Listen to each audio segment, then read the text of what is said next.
আল্লাহ রাব্বুল আলামিন আমাদেরকে যদি ছেলে সন্তান দান করেন সেটাও নিয়ামত হিসাবে গ্রহণ করে নেব খুশি হয়ে সন্তুষ্টি হয়ে।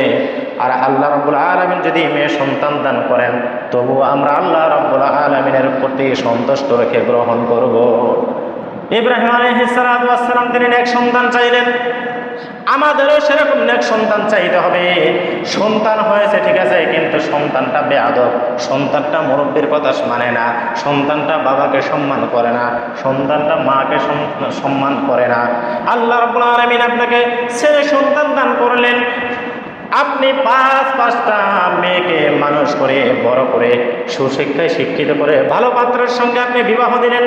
যদি আপনি নেক সন্তান পান আপনাকে সম্মান করবে, মাকে সম্মান করবে, বাবাকে সম্মান করবে, মুরব্বীদেরকে সম্মান করবে। নেক সন্তান যদি আপনি পেয়ে যান দুনিয়া এবং আখিরাতে আপনি কামিয়াবি হাসিল করতে পারবেন।